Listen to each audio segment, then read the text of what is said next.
Is your spray gun leaking paint near the trigger, or is the fluid needle getting stuck? It might be time to replace your needle packing nut.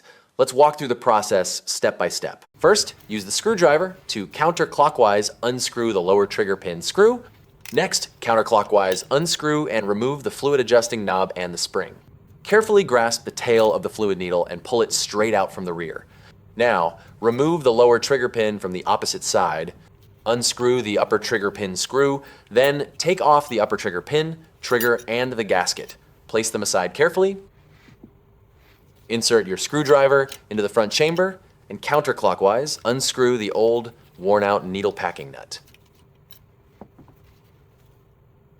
Before installing the new part, inspect your fluid needle to ensure it's perfectly straight. For a longer lifespan and smoother operation, apply a tiny bit of lubricant grease to the new packing nut. Now, place the new needle packing nut into the gun body and tighten it clockwise using the screwdriver.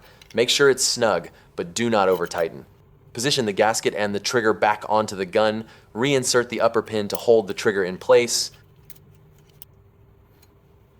Reinstall the lower trigger pin, then gently slide the fluid needle straight back into the gun from the rear until it seats firmly. Secure the lower trigger pin screw, tightening clockwise.